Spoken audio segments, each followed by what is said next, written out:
So, 1 year ago, about maybe been a little more than that, I had made a video on Advance Wars 1+2 Reboot Camp. And it sucked. So I decided to make a follow-up video, basically just going over what I missed. Yep. That's what this video is. That's what.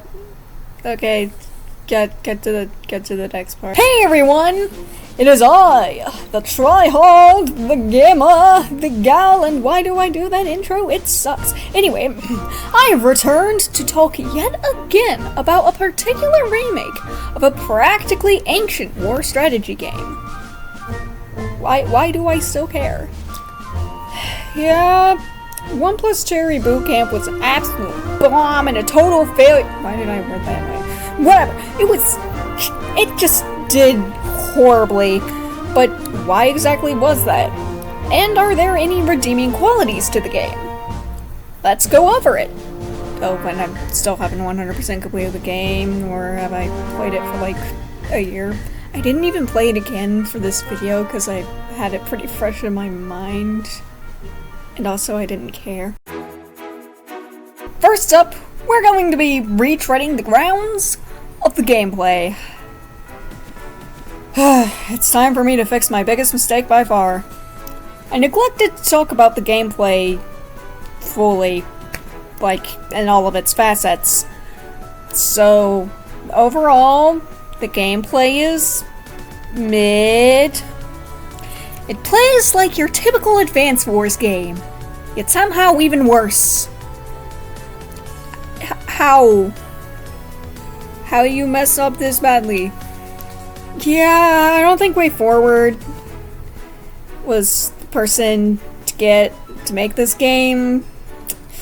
I think that was a pretty bad idea. But at the very least, Nintendo didn't force it out in time for Christmas like they were originally planning on doing, and actually gave them the time to properly develop their game, even if it wasn't exactly enough time, but at least they gave them time and some leeway and didn't rush it out for like a Christmas product. Sorry. Whoa, what was that cough? Whoa.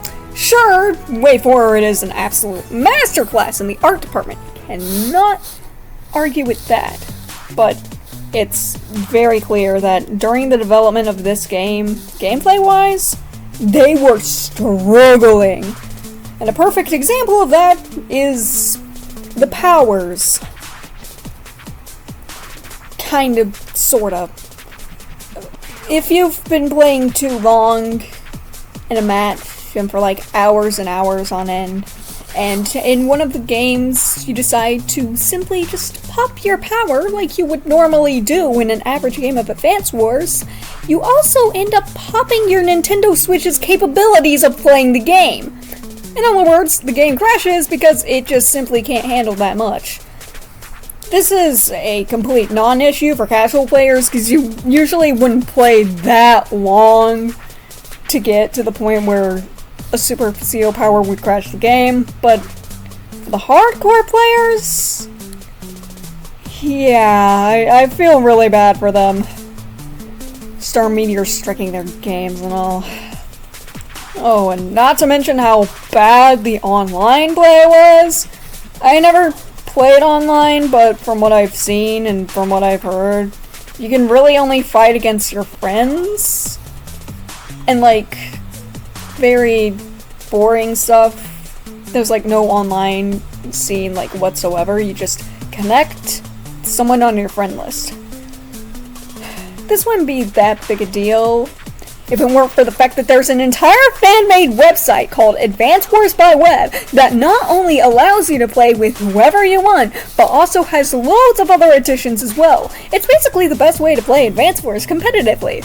This was not officially sponsored by Advance Wars by Web, but I'd like to think that it is. That would be fun. But yeah, if you want to do competitive Advance Wars, Reboot Camp is not your thing. But let's actually talk about positives for the gameplay for once, instead of just crapping on this game, okay? So, they added a new mechanic called the turn reset. I did bring this up in the previous video, and it's like pretty good, and it's really only in the story mode, but it like takes super long to load because you have to reset the entire day, but at the very least it exists, and I mean, it's something. They also added in like the immediate attacks thing, where instead of moving your guy right next to an enemy and then attacking like you had to do in the previous games, you can just select the enemy if it's in your range, which just makes things more streamlined. Though, this is just a mechanic that's carried over from Days of Ruin, and it's handled a little bit differently in the final game. Up next, we've got the art. It's back to art, baby! I fully admit that my bias was clouding my judgment in the previous retrospective. Yes, the COs are absolutely fantastic, and I will forever stand by that. The 2D art style is absolutely peak. Absolutely! No questions asked. Fight me if you dare. However, the main 3D art style that you're gonna be seeing the most kind of leaves a lot to be desired. Like, I get what they were going for with the toyish art style and the main board looking like a strategy map, but it does look pretty uncanny at times. Like, I don't know, dude, it kind of looks weird. If you want a good example of what a 3D Advance Wars should look like, look no farther than Battalion Wars. Wait, no, take it back! Take that back! Take it back! Holy crap, no, do not make it look like this! Look, I love Battalion Wars, I adore it, but even I can admit that the graphics haven't aged exactly the best. My gosh, they're so washed out! Still a good game though, highly recommend. Also, obligatory Hawk is bae. Oh my gosh, it's Hawkins! Look at him! He's so fresh. Ah! What? That crap was in the previous video when nobody complained there. Well, that's mainly because I didn't have much of a fan base back then, but whatever. Yeah, I get that Advance Wars was always meant to be cartoonish, but honestly, I think they could have gone a different direction.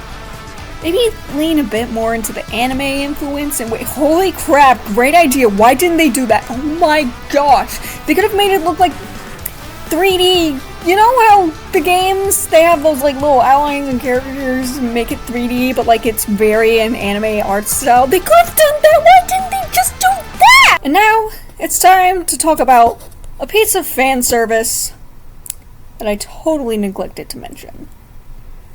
To recap, in my previous video when talking about fan service, I went over the voice actors, references to the previous games, as well as the story rewrites, all to make the argument that the game was a labor of love. Which I absolutely still stand by, obviously. But like, I completely neglected to mention one of the greatest improvements to the story, and that has to be WayForward's handling of Clone Andy.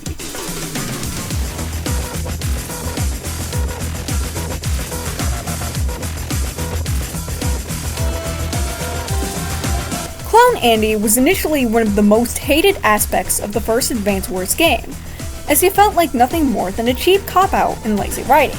However, everyone seems to love Clone Andy now, but why exactly is that? What managed to make him so popular?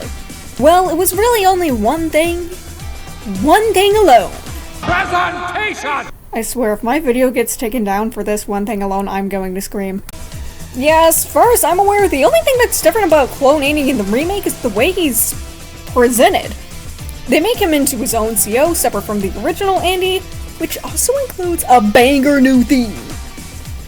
Glandy, as the fandom has affectionately dubbed him, also carries himself much differently to Andy.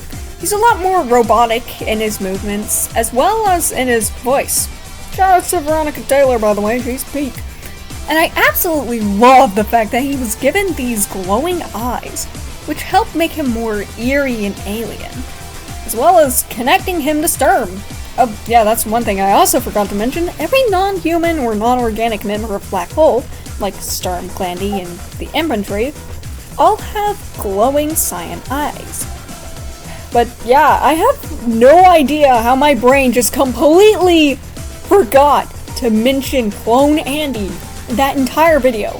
That was a huge mistake on my part, and honestly, it was my main motivation for making this entire video.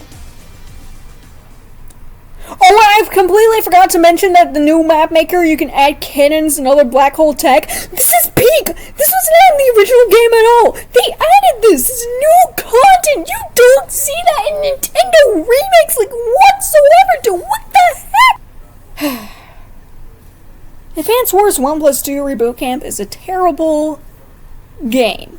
Emphasis on game. However, if we separate it from the fact that it is a game, and look at it as a work of art, it is absolutely brilliant. You can tell that WayForward tried their hardest to create something that they knew the fans would enjoy. The fans who had been waiting for years. In fact, I personally believe that the staff might have actually become fans of the franchise themselves during production. Every single bit of this game oozes a passion for the Advance Wars series, from the little references to a lot of the big major adjustments. They wanted to make us happy.